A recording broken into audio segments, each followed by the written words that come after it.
The volume HCl containing this required to complete neutralize NaOH obtained by reacting of 0.69 gram of metallic sodium with water is. देखिए जो sodium इन्होंने बोला है कि sodium और H2 के साथ जब रिएक्ट करके जो आपने NaOH बनाया है ये रिएक्शन होती है, ठीक है। अब इन्होंने कहा कि the volume HCl containing this gram per litre, इसको न्यूट्रलाइज करना है जो कि ये NaOH, HCl न्यूट्रलाइज कर रहा है NaOH को, फिलहाल इतना ध्यान रखें, ठीक। और ये NaOH बना कैसे है, जब मैंने bye reacting 0.69 gram of metallic sodium को जब आपने रिएक्ट किया था NaOH के साथ तब ये बना था, ठीक है। अब एक चीज देखिए, सबसे पहले तो 0.69 ग्राम NaOH ले लिया तो नंबर ऑफ मोल्स में निकाल सकता हूं, यानी 0.69 divided by molecular mass of sodium जो कि आपका 23, ओके। तो इसमें क्या हो जाएगा 0.03 मोल्स आ गए सोडियम के। अब यहाँ पे जितने मोल्स बन रहे हैं, यहाँ सपोज इनिशियली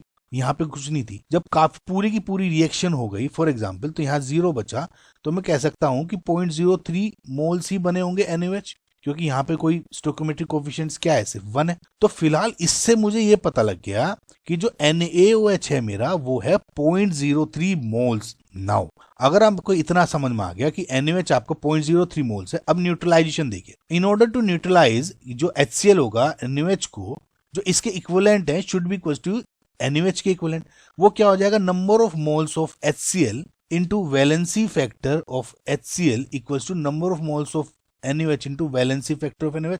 H भी मोनोबेसिक है, यानी H पॉजिटिव है, इसका भी OH नेगेटिव 1 दे रहा है, ये भी 1 दे रहा है H पॉजिटिव, तो वैलेंसी फैक्टर दोनों का 1 हो जाएगा, तो इग्नोर कर दो, यानी N1 इक्वल्स टू N2 होना चाहिए, N1 हो गया HCl। समझ में आ गया गाइस। अब जो N2 था यानी NaOH, वो तो मुझे अभी पता लगी गया था 0.03 मोल्स है, अभी कैलकुलेट किया था रिएक्शन में, तो ये तो डायरेक्ट लिख लो 0.03 मोल्स हो गया। तो यानी जो अब number of moles of HCl है यानी ये should be equal to 0.03 moles, और इससे मैं अपना जो वॉल्यूम है वो निकाल सकते, ठीक है। नाउ नंबर ऑफ मोल्स क्या हो जाएगा, molarity of HCl into volume of HCl equal to 0.03। अब मोलैरिटी ऑफ HCl क्या हो जाएगा, mass of HCl divide by molecular mass of HCl into 1 upon volume of HCl, ठीक है। समझ में आ रहा है गाइस, ये हो गया molarity into V of HCl। अब इसको देखिए, V ऑफ HCl मुझे निकालना है।